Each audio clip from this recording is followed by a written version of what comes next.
बोलो एकादशी मैया की जय। बोलो विष्णु भगवान की जय। बोलो श्री कृष्ण भगवान की जय। आज एकादशी व्रत कथा का 12वां अध्याय। मैं अनिल गुप्ता सभी देशवासियों और भक्तजनों को एकादशी व्रत कथा सुना रहा हूँ। अब तक 11 अध्याय हो चुके हैं। आशा है कि आप सभी इस महान एकादशी पुण्यात्मा व्रत कथा को श्रवण कर रहे होंगे और धर्म लाभ एवं भक्ति लाभ ले रहे होंगे। आइए शुरू करते हैं 12वां अध्याय वैशाख शुक्ला मोहिनी एकादशी की कथा। धर्मराज युधिष्ठिर कहने लगे कि हे जनार्दन, अब वैशाख शुक्ला एकादशी की कथा की विधि विधान के साथ कहने की कृपा कीजिए। यह सुनकर भगवान श्री कृष्ण ने कहा कि हे धर्मपुत्र, प्राचीन काल में यही प्रश्न भगवान राम ने गुरु वशिष्ठ जी से किया था। सो वशिष्ठ जी ने श्री राम के सामने जिस कथा का वर्णन किया था वही कथा हम आपके सामने कहते हैं, सो सुनिए। वैशाख शुक्ला एकादशी का नाम मोहिनी है। यह अपने व्रत करने वाले को मोह माया से छुटाकर तमाम पापों से रहित करती हुई परम गति को प्राप्त करा दिया करती है, इसमें कोई संदेह नहीं है। हे राजन, यह पापों का नाश करने वाली, दुखों को जलाने वाली और सुखों के सहित सद्गति को प्रदान करने वाली है। इसीलिए पुण्य मोहिनी एकादशी की कथा अवश्य सुननी चाहिए, क्योंकि इस कथा के श्रवण मात्र से ही बड़े बड़े पाप क्षण भर में नष्ट हो जाया करते हैं। इतनी कथा सुनकर भगवान आनंद कंद मुरली मनोहर कहने लगे कि हे कौन्ते, भद्रावती नाम की पुण्यवती नगरी में चंदू वंशोत्पन्न धृतिमान नाम के एक पुण्यात्मा राजा राज्य करते हुए धर्मपूर्वक प्रजा का पालन किया करते थे। उसी नगरी में धन धान्य से युक्त एक धनपाल नाम का वैश्य भी था। हे राजन, वह बड़ा धर्मात्मा और विष्णु भगवान का भक्त था और उसने अनेक तालाब, कुआं, यज्ञशाला और धर्मशाला बनवा रखे थे, जिनसे प्रत्येक प्राणी को सुख मिला करता था। उसके सुमना, धृतमान, मेधावी, सुकृति और दृष्टबुद्धि नाम करके 5 पुत्र थे, जिनमें दृष्टबुद्धि नाम करके 5वां पुत्र महापापी, वैश्याओं की संगति करने वाला, मद्य पीने वाला, जुआ खेलने वाला, देव तथा गुरुओं की निंदा करने वाला, पिता की संपत्ति वृथा नष्ट करने वाला और प्राणियों को कष्ट देने वाला था। हे राजन, अपने पुत्र के ऐसे आचरण देखकर उस धर्मात्मा वैश्य ने उसे घर से बाहर निकाल दिया।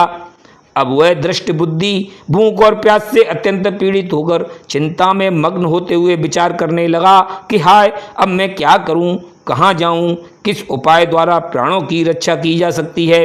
हे राजन, इस प्रकार वह विचार करता हुआ पुनः हिंसा और चोरी आदि कर्मों में प्रवृत्त हो गया।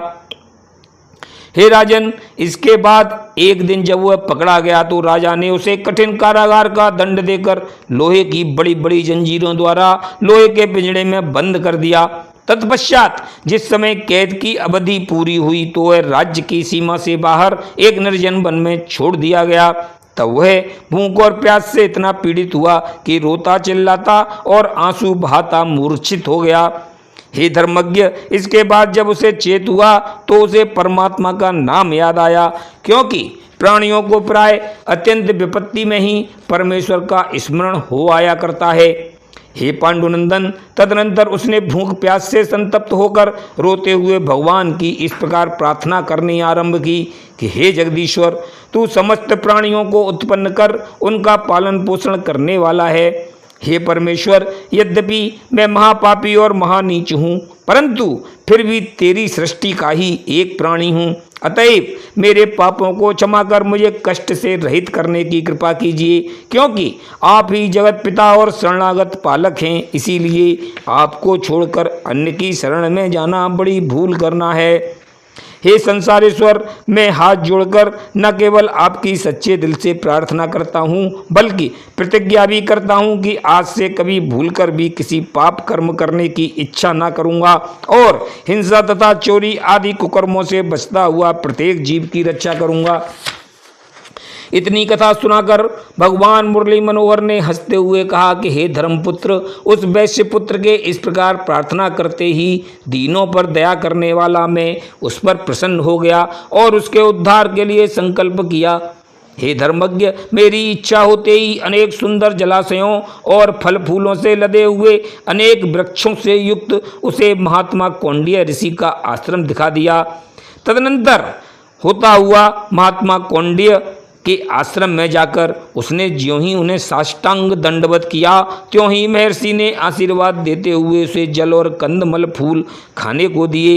हे राजन, कंदमूल फल खाकर पानी पीने के पश्चात उसने प्रार्थना करते हुए महर्षि को कहा कि हे तपोधन, मैंने संसार में बड़े भारी पाप किए हैं, इसीलिए मैं महादुखित हूँ।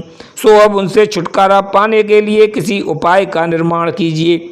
हे राजन, धर्म दृष्ट बुद्धि की यह प्रार्थना सुनकर महात्मा कौंडिन्य ने कहा कि हे तात, यदि ऐसा ही है तो तुम्हें इस बैसाख के उत्तम मास में नित्य प्रति भगवती गंगा जी में स्नान करना चाहिए और सत्य, शांति और संतोष को धारण कर अशुभ कर्मों से बचते हुए बैसाख शुक्ला मोहिनी एकादशी का व्रत करना चाहिए, क्योंकि इस व्रत के प्रभाव से बड़े बड़े पापी निष्पाप होकर सुख और सद्गति को प्राप्त हो जाया करते हैं। भगवान श्री कृष्ण ने कहा कि हे धर्मपुत्र, इसके बाद जिस प्रकार महर्षि ने बतलाया था उसी प्रकार वह वैश्य पुत्र मोहिनी एकादशी का व्रत करके वह निष्पाप होता हुआ सभी प्रकार से सुखी हो गया और संसार में यश, धर्म और वैभव प्राप्त करने के पश्चात एक दिन सुंदर विमान में बैठकर स्वर्ग को चला गया।